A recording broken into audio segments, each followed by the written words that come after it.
Well, thanks for coming, guys. Welcome to Breakfast Club. As you guys know, this is my opportunity to build community, bring people together, have good conversation, move our bodies, sweat. Definitely a sweaty one today. So thanks for being here. I want to first introduce myself, and then I'll let Christy introduce herself. So my name is Brittany. I am a health and nutrition coach here in the Colorado Springs area. I work with clients as well as with other practitioners, helping people find consistency in their routines and in ways of fueling themselves. Hi, I'm Christy. I'm a physical therapist and run coach, and so my main genre of people that I work with are endurance athletes. So I love getting people back to doing what they love and getting outside, enjoying that, but also thinking like long-term health and longevity of.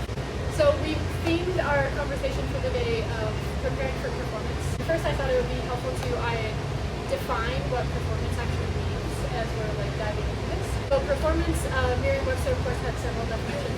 The first one being the execution of an action, and the next one being the capabilities of a machine, a vehicle, a body, whatever the case may be, under a particular set of circumstances. So I think this is kind of an interesting lens to view performance in, and especially when we look at our own bodies, of how are we able to complete actions, how are we able to put ourselves under certain circumstances in order to perform to a certain level. Today we're going to be talking a lot about sports-specific stuff and how you can kind of set yourself up for your performance in a athletic sort of circumstance. Performance extends to the way that you interact with other people, the way that you do your job, the way that you're able to move about, carry your laundry basket up and down the stairs, or whatever the case may be. It is very applicable in this sports-specific side, but it extends to the rest of your life as well. So I'm just curious too, like what are you guys preparing for something, or is there something in life that you guys kind of even just with that lens or with that definition so that we can kind of tailor it to what you guys are thinking?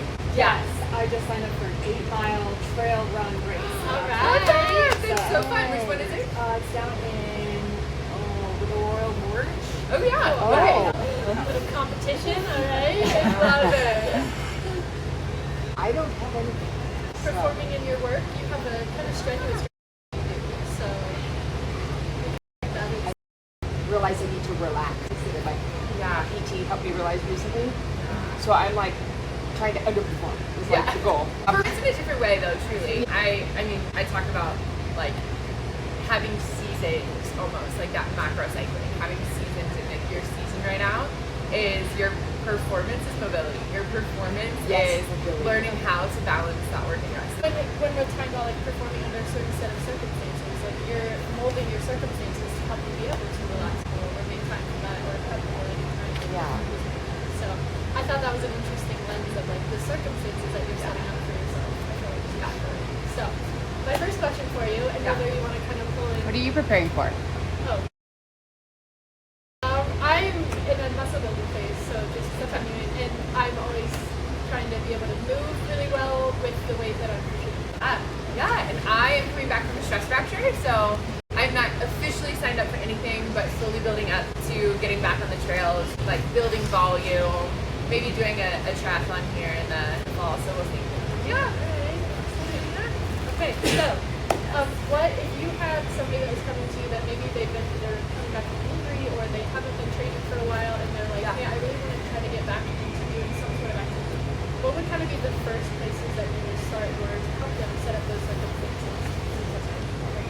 Yeah, it's an interesting question because it is so specific. Oh, it depends. It depends on the injury. It depends how long you were out, all of that, what your goal is. But I think the thing about it is like we have to have intention. No matter what we're doing, like if we don't have intention, we're kind of just like hitting random targets. And so once we like pick that goal and like pick that intention, it's building in little pieces. Looking at the whole body, is your nutrition and your sleep and your recovery like on point first? If that's there, then we take a look at, okay, where's your mobility at? What strength deficits do you have? You know, what kind of proprioceptive deficits do you have? Like our brain and our body just don't connect the way, like everyone always tells me, especially I work with a lot of endurance athletes, so a lot of runners, and when they go to start running again, they're like, I feel like I'm learning how to run again. Like it just feels so awkward because things aren't just moving the way that they're used to. So truly trying to get them back into, okay, I feel comfortable in my body, and addressing the fear, I think, too. I feel like identifying this is Yeah. I feel like from kind of a nutrition and a food perspective, I feel like it's really helpful to okay, so if you want to start running or if you want to start weightlifting more or whatever, understanding of like the fuel sources that your body actually uses. So like just to kind of go through them briefly, we have blood sugar that's always in our bloodstream. Our body maintains that very specifically to be able to supply energy really quickly. So it's going to be able to like these short bursts of energy, our body's going to send the glucose there to do this job. The next kind of level up from that is going to be our glycogen stores, which is glucose molecules that are bound together, that are stored within our muscle tissues and stored within our liver. And that's where our body's going to turn to. It's also a pretty fast source of energy because it can break it apart into that glucose molecule that can be just as quick as the blood sugar. The next bucket is our fat stores. So our fat stores are going to be not quite as easily available, but we kind of have to be in a certain range of heart rate or whatever the case might be in order to tap into that specific fat burning phase, because it's not something that our body can just use. If we're sprinting or if we're running or if we're doing things that need a really quick workout like we just did, we're probably using a lot of glycogen, all of us at this point. Whereas more of those slower pace, like if you're going for a run, if you're doing maybe some less intensity level weightlifting or maybe yoga or Pilates or something like that, some of those can kind of keep us in a more fat burning range because we're not needing that energy quite as quickly and able to like make it produce quite as rapidly. So I feel like just having that understanding can help you know, what is my goal and how can I set myself up to use whatever fuel source it is that I'm like, if I'm trying to burn fat, let me keep that in mind with what I'm doing, or let me know how to fuel myself in order to keep my buckets full. Yeah, it's so funny. This morning we were watching the Tour de France, and those guys need to consume 100 grams of carbs per hour. And so, like, talking about preparing for performance, like, you have to prepare your body to be able to consume that amount of carbs in an hour. And so it's just so funny. You think about it like in, okay, what season am I in and what do I need to burn like during this workout, but also like for your 8-mile trail run, you know, how can I prepare for that Can you too? keep your glycogen bucket full so that you can still run? It's also going to be different, you know, continuing with that, preparing for your performance. He couldn't eat 100 grams of carbs every hour, every day of his life. It's like it is a very specific circumstance that you're setting yourself up for, but you still have to train yourself up to get there. It's kind of on the same vein, how do you think that would differ from, okay, so now this is a person that maybe they've been running or weightlifting for a really long time, and now they want to incorporate the other. So like now I'm a really big weightlifter, and now I want to get into something. What are some ways that you would help me approach that? Yeah, it's kind of what we label now as like hybrid athletes, right? And so it's this endurance strength combo, and a lot of times, you know, in the past it's been like strength people are like, no, cardio kills gains. You know, runners are like scared of a barbell. But I think now it's becoming a little bit more like, oh, we need both and they can support each other. But it all goes back to the intention, right? Like, what are you training for? What season are you in? And then if you are, so for example, let's say you're a runner and you have an 8-mile trail race in October. You know, what month is it? July? So we're a few months out of that. So this is still a time where you can do a little bit more heavy strength training to support it. And I think a lot of times runners stick to like body weight or lightweight or high repetition stuff. Really what they need to be doing in that off season is getting some heavy weight under them so that they can actually gain the strength, so that when they go into those really high volume seasons where strength tends to go down, but they can at least maintain some of those gains that they've made pretty accurately, and they can help support them, especially if they're doing a lot of elevation. And so that's where it comes with like what goes first, right? If you're doing a strength and a run on the same day, okay, which one do I do first? Well, if your main priority for that season is running, okay, running comes first, and then ideally you want to wait up to 6 hours before you do your strength training. Obviously, sometimes time doesn't allow for that, and you need to do it right after. Or, you know, okay, let's say your volume is a little bit lower right now, training for an ultra run.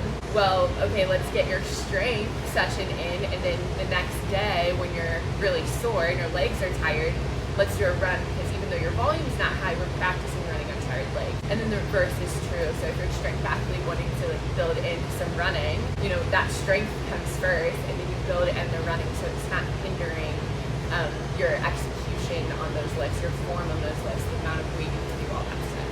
So yeah, I feel like from a nutrition perspective, kind of in the same vein of like a hybrid athlete, your fuel sources kind of relate to the same buckets that you're trying to fill. I think protein becomes really important no matter what sort of athletics you're doing, because that's our building block, right? Like that is what our muscle tissue and our bones and our hormones are made of. And so any sort of athletics that you're doing, you need to get protein in your life. What you can kind of have some more variety with, depending on what your goals are, what your intentions are, it's your fats and your carbs. As a runner, you're going to need a lot more carbohydrates because you're using that glycogen bucket so much, and so you need to be able to replenish that and keep yourself going. And whereas from a weightlifting perspective, you might not need as much of the carbohydrate, especially if you're depending on what your goals are. You can kind of structure your plate around it depending on where you're at in the season. And I think then when you go into like a hybrid situation, it's like, okay, so around your run, let's get some carbs in you right before, like, you know, a couple hours beforehand, maybe again 30 minutes beforehand, so that keep those glycogen stores up. And then let's, later in the day, we'll prioritize your fiber, we'll prioritize your fats, we'll prioritize some of those heavier nutrients so that you're not kind of bogging yourself down on the run. Versus when you're in a strength training phase, you still need your carbohydrates, but maybe have some protein before you go into your strength training phase as well. So it kind of just varies on what your goals are, what your training priorities are, and how you're going to structure yourself around that. So, for that. how would you suggest building a split for yourself? If you are, I mean, you mentioned having like 6 hours of training if you're doing it on the same day. Yeah. But how would you break up your split if you're trying to do some running and you're doing some strength training? And maybe, let's say, in a running season of life and in a strength training season. Yeah, and that's where we can kind of get into that, like, okay, periodization. Are we undulating where, you know, you have a different purpose for each day? Like, this is my strength day, whatever. What I typically say is you want to make your easy days easy and like your hard days hard, right? So if I go out, I don't want every day to be hard. And so, and that's in the vein of, like, in your run, like, don't stay in the gray zone, and in your strength, don't stay in the gray zone, but also in the, like, okay, if you have a hard running day, let's put a heavy weight day on that same day. So your CNS system, so your central nervous system, you know, you're taxing it quite a lot. But then the next day is like a super chill recovery run or mobility flow or both, so that you're also like giving yourself a little bit of like easy recovery before you go into your next, so your execution stays high. So in that case, if you're a runner, depending again on the goal, a lot of people can get away with 3 runs no matter what you're training for. Sometimes if you're like, okay, I can handle 3 runs a week with my workload and also my strength training twice a week. Typically with that strength training, if it's only 2 times a week, I like to do full body build days. Usually I do a push and a pull for that. So, you know, you're doing deadlifts on one day, squats on another day, that kind of thing with accessory movements in between. And then usually, you know, some core or physical therapy or those kind of other things on another day. That's more your recovery day. So that's kind of how I would parse it out. And then if you can add in another run or 2, those would be easy recovery runs in between. Or doing like a double day if you're doing, you know, some really high volume stuff, doing like back-to-back long runs. But the reverse is true. So let's say you're a strength athlete, typically we want like 4 days a week. And so if you're doing that, the split looks a little different. It can be upper lower, it can be, you know, you have 2 upper and lowers and you have a full body and more like that mobility again. And then running becomes either your short bursts of stuff, like, okay, are you running? Do you want to like pull in some zone 2 stuff and so you go on like that long run? To do that, you want to make sure you have like some smaller runs that you typically say as a warm-up or as like at the end, just go for that mile run so that you're not just kind of with one big bolus. Like that's where people get into trouble. It's like the weekend warrior. So again, it just depends on who you are, but that's kind of how I look at it as like a split. Cool. You kind of already went in that direction a little bit, but talking about recovery, important recovery is for your performance as well, right? Because if you're not recovering properly, then you're not going to be able to perform to the capacity that you might want to. And so kind of would love for you to touch on what you prioritize in the recovery phase or how intentional you do that. Yeah, so this is, especially working with endurance athletes, this is one of the biggest things. I mean, anyone who's working out can get into this almost risk factor is sometimes we do too much. We like push ourselves too hard. And so instead of just like, okay, we go to burnout and then we like crash and so then we have to recover for a week, it's like we build in down week, right? So in the endurance world, you know, a down week isn't you do nothing, but the intensity is lower. You're going on easy runs, skip the tempo or speed workout, or that speed workout is a little bit smaller, and the actual volume of your long run goes down. So it brings that body down. You can recover from, you know, any niggle that's popping up. So, you know, let's say I have a little tweak in my knee. It's not anything yet, but I can like, oh, I have a niggle. I don't need to just like go out and push out this 18-mile run. I can come back, have a 10-mile run, which probably sounds so a little wrong, but you know, whatever it is, or that mile run or whatever, and spend that extra time working on some preventative strategies to kind of fix that niggle in the butt and so you aren't worried about it the following weeks. Do you encourage lots of like static stretching and that kind of thing, or are you more so of a like move as much as you can? I'm a movement per se, yeah. Static stretching, I mean, the research is just very math. You know, like if you really want to be able to touch your toes, awesome, static stretch. If you really want like increased flexibility, awesome, static stretch. But if you want to actually like increase your depth in squat, you want to like functionally be able to sit like you are right now, you know, those kind of things. It's like, okay, we want to work mobility more so, and a lot of times that is dynamic. Like throw a band on and, you know, do some mobility work in your hip and then load it. So that's why typically when I'm, you know, working on some preventative setting, obviously that comes in a lot of different ways. It's not just mobility. Mobility is a piece of injury prevention. So, you know, working on the mobility as your warm-up. So you're not adding anything. You're not doing like 30 minutes of PT every day, you know, like do the mobility, then go do your strength training. And then even within your strength training, a lot of my like exercises, so to speak, are not like some crazy thing. It's just doing something with intention and figuring out, okay, is it the way you're breathing or the way you're contracting your core, or is your hip shifted up like when you squat because you're avoiding that knee over toe in your left, you know? Like figuring those things out by mechanically so that when you're actually executing some of these things that you're doing it properly and you're not pumping. From a recovery standpoint, it's become super important as well. Our protein is going to go and restore all of that muscle tissue that we broke down, regardless what type of workout we're doing. There's some degree of muscle degradation. We're also going to need our fat tissues to go in and help dampen all of that inflammation. Exercise is really inflammatory, and that's actually like a really beautiful benefit of it, is because it's kind of like the pain that makes you feel alive. Like that's almost what that inflammation is like for your system. It's like your body needs that little bit of inflammation to like kickstart it. Like that's how you work your immune system. That's how you get your systems running more effectively. It's because you stress them to a degree, and so that they have the opportunity to recover.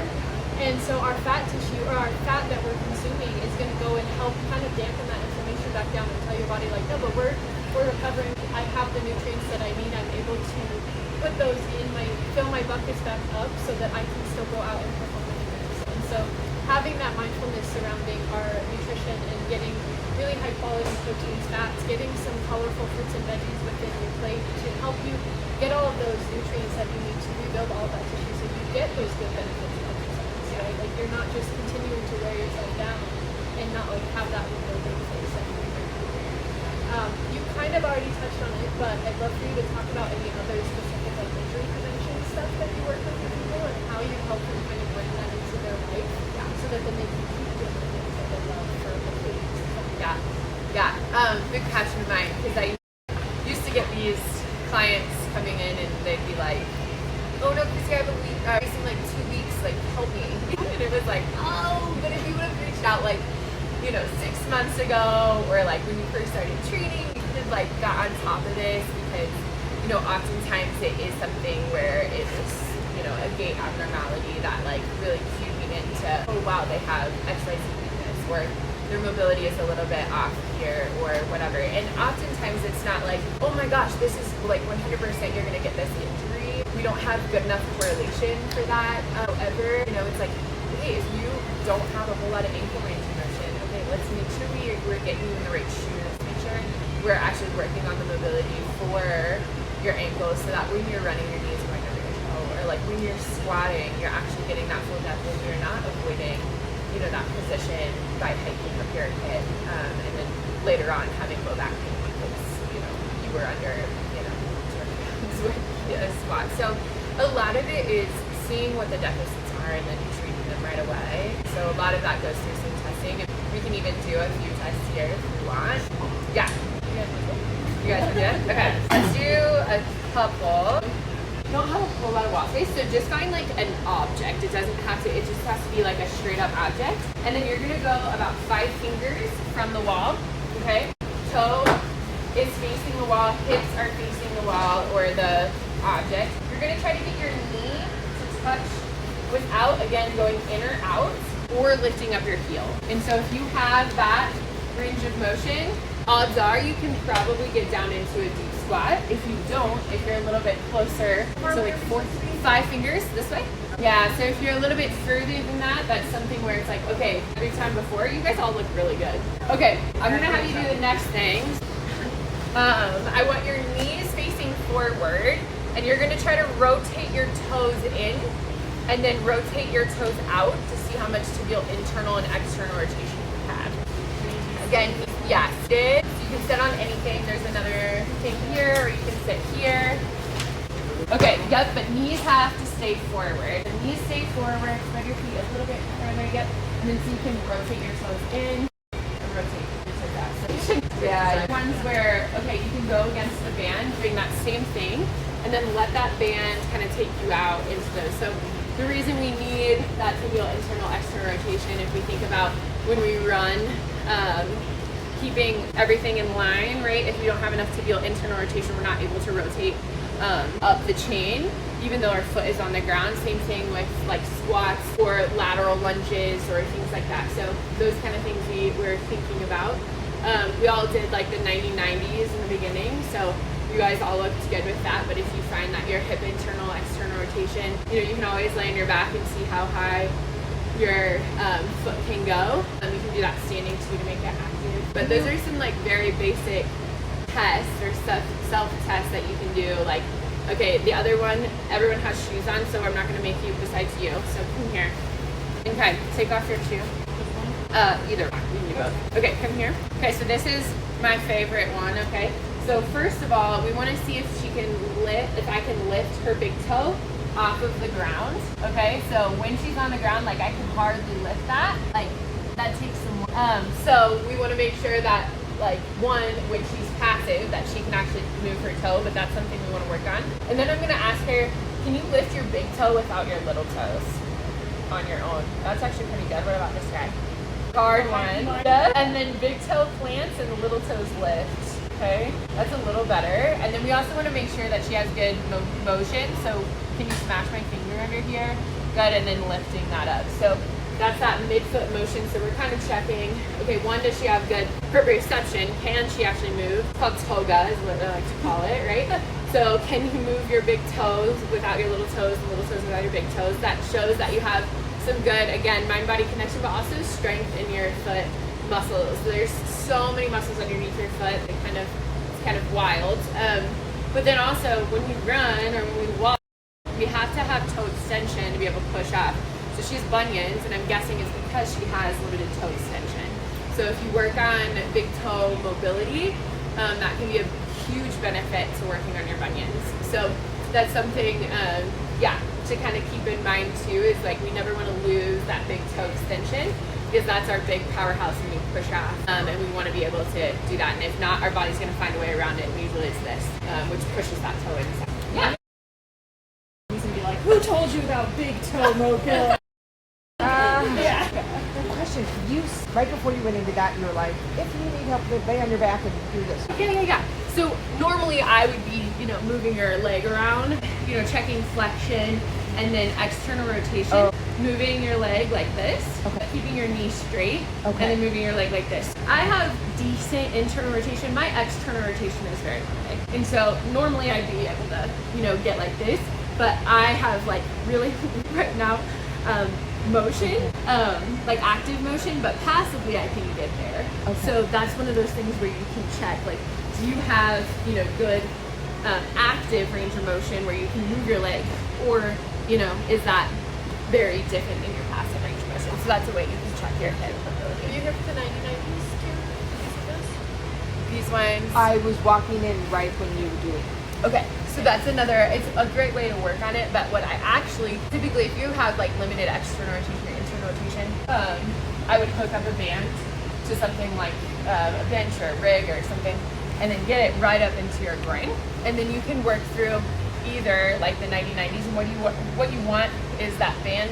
So like if I had it on this front hip, I'd want it kind of diagonal here, so it's kind of, the femur sits like this into your hip socket, and so we want to gap it a little bit. So, because when we're working mobility, we're working on joints, so you want to gap a little bit so that you can actually get some range of motion there. Or, you know, you can use that same band and do like a posterior glide. So if you're really tight in your hip flexors, it's not just, so it's not just the muscle, right? Like it's the joint, and then it's also sometimes the weakness. Like that tightness is actually like a signal for weakness. So working on, you know, some active hip flexion, and then letting it kind of go into a deficit, like laying on a bench or something, or attaching that band and rocking forward, so that band is kind of pulling that femur backwards. You can also do it the reverse way, depending on, you know, where your mobility is. Like, are you stiff in that anterior glide or posterior glide? But that's really niche, and there's not a great way for you to figure that out on your own. I'm with it too. Is like, okay, if I attach a band and do a hip flexor stretch, and then you're like, wow, I feel amazing. Like that's probably what you needed, you know. So, when I know that when we had talked, you mentioned how you also encourage people to meet a PT in their workouts. I think you mentioned that earlier also. yeah. So I wanted to open it up to anybody or exercises that you are frequently prescribing on those warm-ups of like, okay, how can people be getting more PT in their lives? Yeah. Does anyone have like a specific injury? Your elbow. Anybody else have anything? Low back. Low back. Okay. What about you? Low back. Okay. An example. A lot of times it's tough with low back because it can be coming from so many different things. A lot of times it can be hips. So one I often do is like the banded hip mobility. So you're putting it up into your groin, and then you're coming down. This would be a good one for you too, because you would just tuck your toes instead of leaving them relaxed, so that you're actually doing some toe extension as well. It's like a 3-for-1. So hip, like band is here, so it's attached here, so it's pulling, gapping that femur out a little bit, and then just go into that child's pose, and you can reach this back a little bit.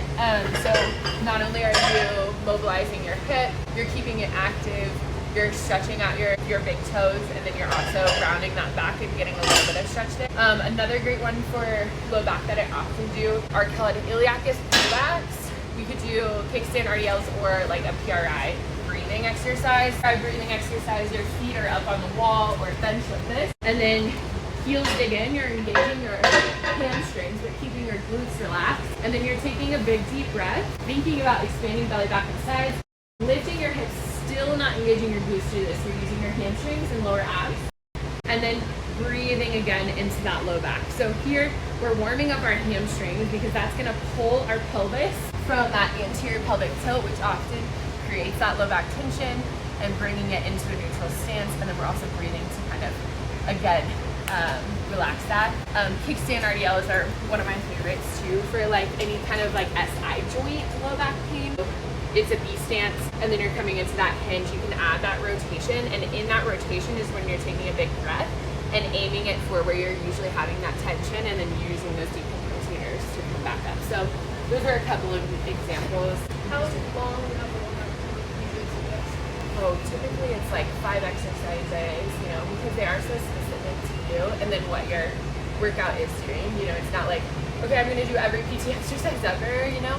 For your elbow, getting a hammer and supporting your elbow at 90 degrees, and then going into an eccentric pronation and supination motion if that's too light of weight, getting like a heavy, like 10 pounds, and going this way and that way, but you're holding it so it's long ways, so the weight is here, so you're really using your pronators and supinators, and that's more like a tendinopathy type of thing. So with tendinopathy, rest is not the answer, it's never the answer, but also doing too much is not the answer. So it's a little bit about poking the bear and getting into that 3 out of 10 pain-ish is okay. Isometrics and heavy slow loading are like the 2 keys with working with tendinopathy. It all depends on, again, what the injury is. Yeah, but those are some ones that I use. Excuse me, the kickstand RDL. Is that with weight or no weight? Yeah, just a little bit of weight. I mean, you can start out without weight. That's how I typically, because if you don't have the movement pattern down, that can really like throw you off a little bit. And sometimes people, you know, don't understand like the rotation piece, because it's a femur rotation versus like a let me rotate my whole body. So when you're coming down, it is like truly feeling that deep hip rotator and that low back feeling stretched and then coming out of that. So once you get that down, then yeah, I gotta wait. Any other warm up for? Well, thank you. All right, thanks guys. Thanks for touching my toe. You're totally used to it.